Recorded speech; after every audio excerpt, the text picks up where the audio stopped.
Bonjour, bonsoir à tous, vous qui regardez les vidéos que ce soit le jour ou la nuit, ici DVD Pro Souvenirs. Et oui, bien sûr, je vais encore continuer sur l'année 2005. Si je crois bien, je n'en ai que en ce moment 3 à finir. Ouais, vu comment la plupart des autres, je les avais déjà reviewés. Et sans trop tarder, je vous le montre directement. Donc tout d'abord, Tabure Tuesday 2005. Je sais que j'avais déjà fait le Taboo Tuesday 2004 et que le début, il était, on va dire, en blocage d'image avec une mauvaise qualité. Donc ça, je sais pas si je pourrais le refaire, mais après, il faut savoir que même le téléphone actuellement où je filme, ça peut arriver que des fois, il y a des petits bugs d'image, mais du fait qu'il n'affecte pas, on va dire, toute l'intégralité de la vidéo, moi, ça m'arrangerait mieux. Donc avec les deux ordinateurs qui se croisent, avec Eric Bischoff comme ligoté, bâillonné, avec comme image John Cena et Kurt Angle. Et bien sûr, j'avais presque oublié de préciser que le Unforgiven et le Taboo Tuesday, ben, ça venait de Raw. Et voilà quoi. J'ai pas d'autre explication à dire. Donc la liste des matchs. Et il est évidemment en anglais pour ceux qui se poseraient la question. Et là, la liste des matchs. La pub pour les DVD qui fait plaise. Qui fait vraiment plaise. Et encore Eric Bischoff bâillonné avec le logo de Raw. Tout d'abord, je vais vite revenir. Donc, oui, excusez-moi. Donc, je vais pas durer longtemps. Donc, excusez-moi, je vais vite revenir. À tout de suite. Et voilà, je suis revenu. Donc, comme promis, je commence directement. Tout d'abord avec les petits bonus. Donc, match pour l'histoire du championnat WWE. Mr. Strikers, donc Mark Striker, Classroom.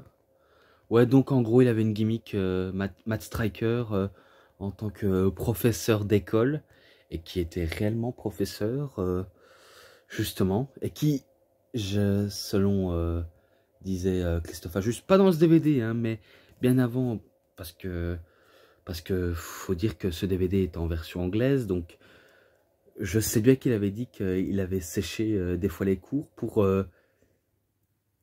assister à des shows de catch.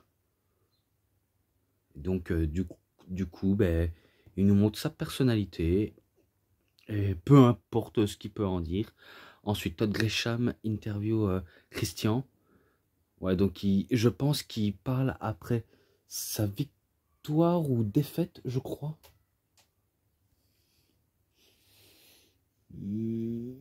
Pas sûr. Pas sûr, à voir. Donc, Batista parle de Ric Flair et de Locker Room dans les vestiaires. Ah, ça, je savais pas ça.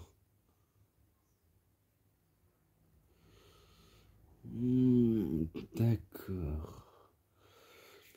Moi qui pensais qu'il y en avait d'autres à citer. Mais bon. Dur à dire, hein. Vraiment, vraiment dur à dire. Donc, sans trop tarder, ben, je continue. Sans trop de vous faire attendre. Donc, tout d'abord, si j'en crois bien, le premier match d'un Saturday Night Heat, Kerwin White avec Matt Striker, avec Nick Nemeth, contre Shelton Benjamin et Val Venis. Pourtant, je le vois pas du tout. Non, mais vraiment, vraiment aucun. Mais il est dans un Saturday Night Heat, il me semble. Voilà.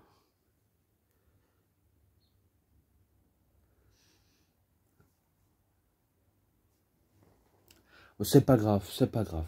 Donc, sans trop tarder, moi je dis que c'est victoire de Kerwin White et Matt Striker. Donc, moi, je pensais que ce serait Shelton Benjamin et Val Venis. Eh ben non. Donc, dommage. Vraiment dommage. Et que ce match-là, 3,10 pour commencer. Ensuite, la carte principale. Match pour le championnat. Ah non, c'est même pas le championnat. C'est pour avoir une chance pour les titres par équipe. Donc Matt Hardy et Rey Mysterio, donc représentent l'équipe de SmackDown, contre Chris Masters et Gene Snitsky, qui représentaient l'équipe de Raw. Eh ben, ça promet, en tout cas comme affiche. Eh ben, du coup, est-ce que pour les matchs, pour avoir une chance pour les matchs de championnat par équipe, j'espère que ça vise du côté de SmackDown que du côté de Raw, parce que je vois un petit peu mal comment l'équipe de SmackDown peuvent remporter un match pour du côté de Raw alors qu'ils sont du côté de SmackDown. Donc peut-être que c'est pour la chance pour le titre de SmackDown. Qui sait? Mais bon, ça aussi sans trop tarder, je me rappelle que Rey Mysterio a fait un 619 sur Masters et que Matt Hardy entame un Twist of Fate pour la victoire. Et du coup, c'est victoire de Rey Mysterio et Matt Hardy. Et ce match-là, 3,5. Je commence direct fort, 3,5. Ensuite, Eugène et Jimmy Superfly Snuka contre Rob ou Robert Conway et Tyson Tomko. Ah, pourtant, on a là une équipe qui ne sont pas faits pour être ensemble, malgré leur différence de style. Et pareil du côté d'Eugène et Jimmy Snuka, alors que on sait que Eugène adore, on va dire, jouer le rôle de quelqu'un qui est atteint d'autiste, même s'il n'a pas été réellement atteint d'autisme, mais bon, il joue parfaitement bien. Et comme s'il jouait, on va dire, un fan des années 80, des années 90 et 2000. Donc, il est assez drôle, ce Eugène, surtout en étant aux côtés de Jimmy Snuka. Donc, il n'a pas à dire... il s'éclate bien. Et que je me rappelle que Jimmy Snuka faisait un splash sur Rob Conway ou Tomko. Eh ben, Eugène veut faire exactement pareil. Il veut faire exactement pareil. Donc il fait exactement le splash comme Snuka. Et il remporte la victoire. Donc c'est victoire de Eugène et Jimmy Snuka. Ce match-là, 3,20. Et oui, je suis complètement passé à côté. J'avais vu que Mick Foley et Maria get des bags mixed up. Ouais, donc on va dire le côté mixte de choix de sélection. On peut dire et appeler ça comme ça. Voilà. Ensuite, Carlito, je crois qu'il avait le choix entre Mankind et deux autres catcheurs. Mais en tout cas, c'est pas les trois visages de Mick Foley. Mais Carlito affronte bien Mankind. Donc, il affronte l'humanité. Contre le Caribbean Cool. Donc, le mec cool carabien. Et la chaleur Caraïbe, des Caraïbes. Donc, voilà, comme ça, c'est dit. Et que je ne misais pas une pièce sur Carlito. Ou je m'attendais même pas que Carlito allait affronter quelqu'un comme Mankind. Donc honnêtement, même si Carlito aurait pu remporter, j'aurais pu mettre un petit billet. Mais en regardant ça, eh ben, je me dis que Mankind, eh ben, il remporte avec son Soko Claw, donc son Mr. Soko.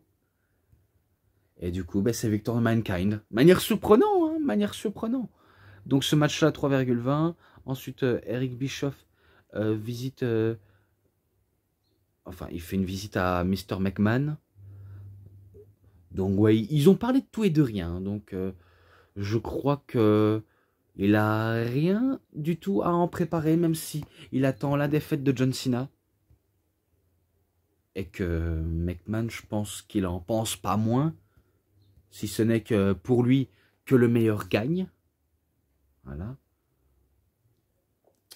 Après, match pour le championnat par équipe de Raw cette fois-ci.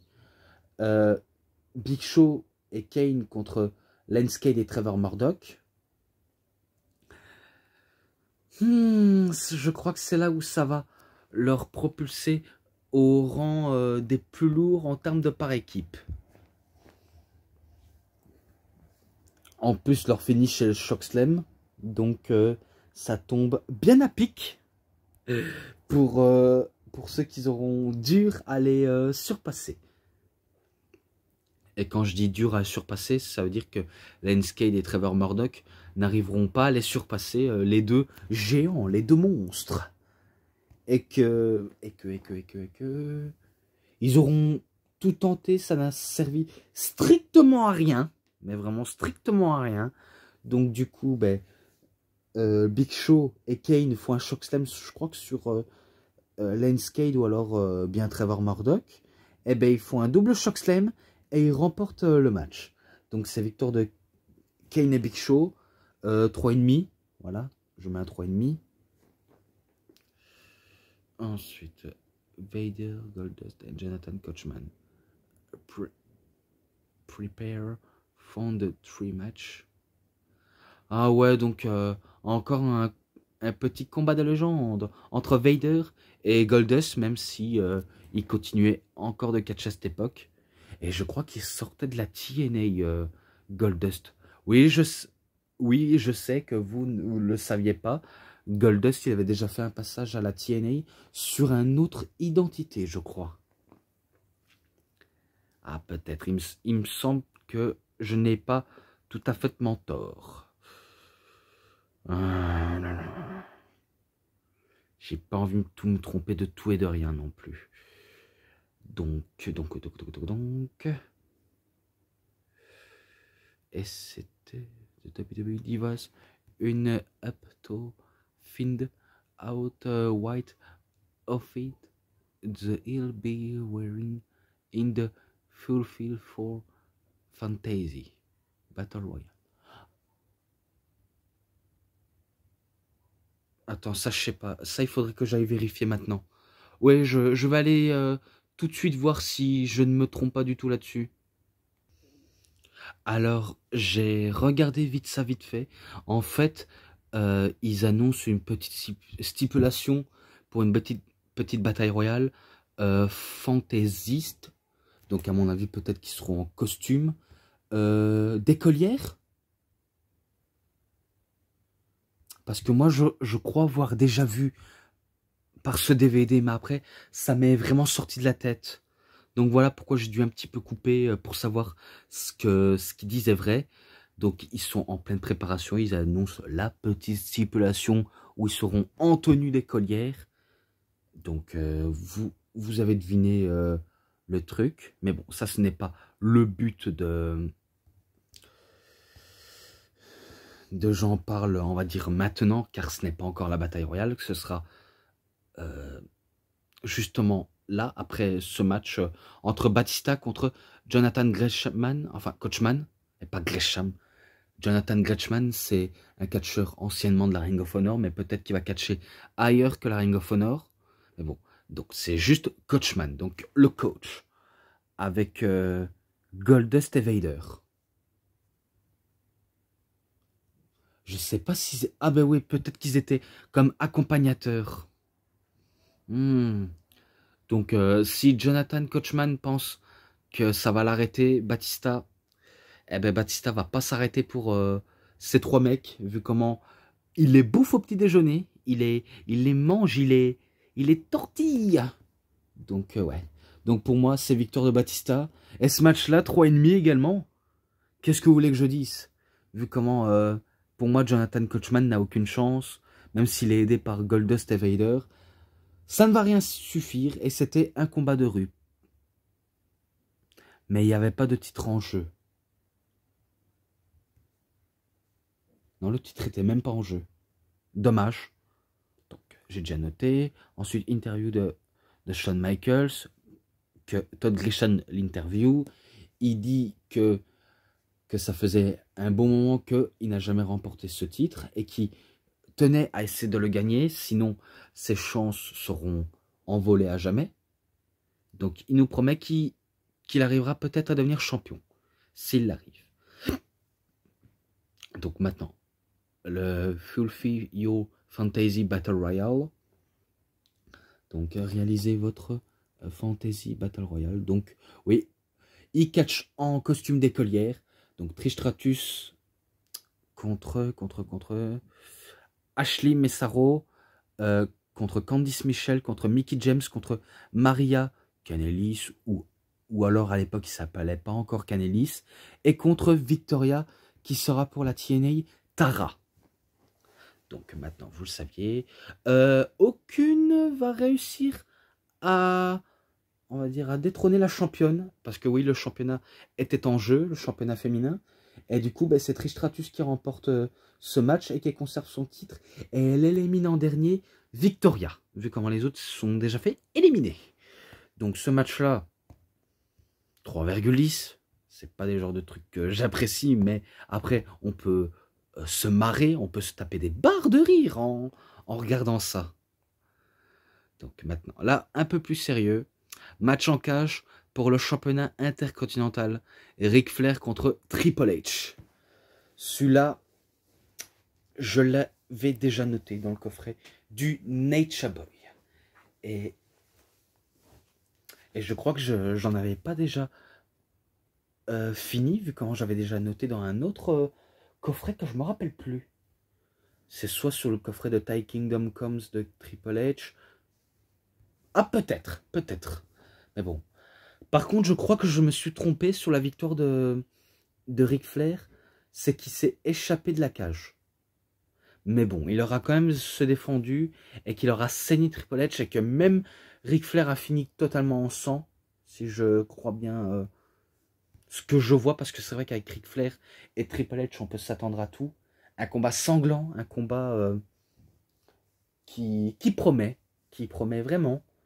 Et du coup, moi je croyais qu'il avait réussi à faire un tombé sur Triple H ou réussir à le faire abandonner avec un figure fort. Eh ben non, je me suis encore gouré. Et du coup, c'est victoire de Ric Flair qui s'est échappé de la cage. Au moins, c'est dit. Et ce match-là, je le noterai en description. Et pareil, l'autre qui va suivre, vu comment je les avais déjà notés. Donc, du coup, ils seront en description. Mais c'est victoire de Ric Flair. Donc, match triple menace pour le championnat de la WWE cette fois-ci. John Cena contre Shawn Michaels contre Kurt Angle.